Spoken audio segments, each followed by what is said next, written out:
C'est à l'occasion de la présentation de la bûche lumière concoctée par Richard Sève, maître chocolatier à Lyon, que nous avons rencontré Gaëlle Sève qui nous retrace la naissance de ce projet hors du commun. En tant que citoyenne de la ville lumière et la capitale de la gastronomie, pour nous, il était totalement logique de créer un partenariat avec l'Institut Lumière.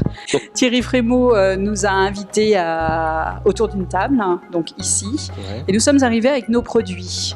En parlant, en dégustant nos produits, au fil du temps, donc j'ai expliqué l'idée qui avait germé et je ne sais pas si c'est l'alchimie, la gourmandise et le sujet proposé qui ont fait que spontanément Thierry Frémaux et l'équipe ont adhéré à ce projet.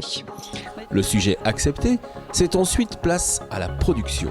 Alors après, il y a beaucoup de travail. J'ai rencontré donc la personne qui est en charge du patrimoine ici, donc à l'Institut Lumière, qui m'a montré différentes reproductions que l'on peut retrouver. Le thème choisi est les 120 ans du cinématographe, et c'est ce qu'il fallait observer dès la première vue de la bûche, avec des images, des affiches et même du texte. Donc c'était important de transmettre toutes ces idées au travers d'un covering que l'on a réalisé. On part d'une base de beurre de cacao avec différentes couleurs et on arrive à exprimer nos idées, pas sur une pellicule de film, mais sur une bûche. C'est avec le maître chocolatier Richard Sève que nous découvrons les saveurs de la bûche 2015.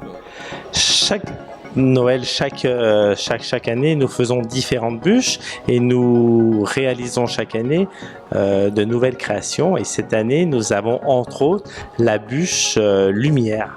La bûche lumière. Parlez-moi de cette bûche lumière. Qu'est-ce qu'on trouve à l'intérieur de cette bûche lumière ? Donc, pourquoi cette bûche lumière ? Tout simplement parce que cette année, ce sont les 120 ans du cinématographe. Et pour vous faire saliver, voici ce que vous allez trouver à l'intérieur de la bûche lumière. Donc nous allons retrouver un sabayon au chocolat noir d'Amérique du Sud, ainsi qu'un crémeux caramel au beurre salé et un croustillant au chocolat au lait. On retrouve très bien la partie caramel, la partie chocolatée. Et donc après, il ne reste plus que chacun de choisir sa façon de déguster. Les établissements Sève ont encore beaucoup de projets pour le plaisir de notre palais. Ce sont les rencontres de la vie qui font qu'on va encore pouvoir vous étonner demain et pour de nombreuses années, j'espère.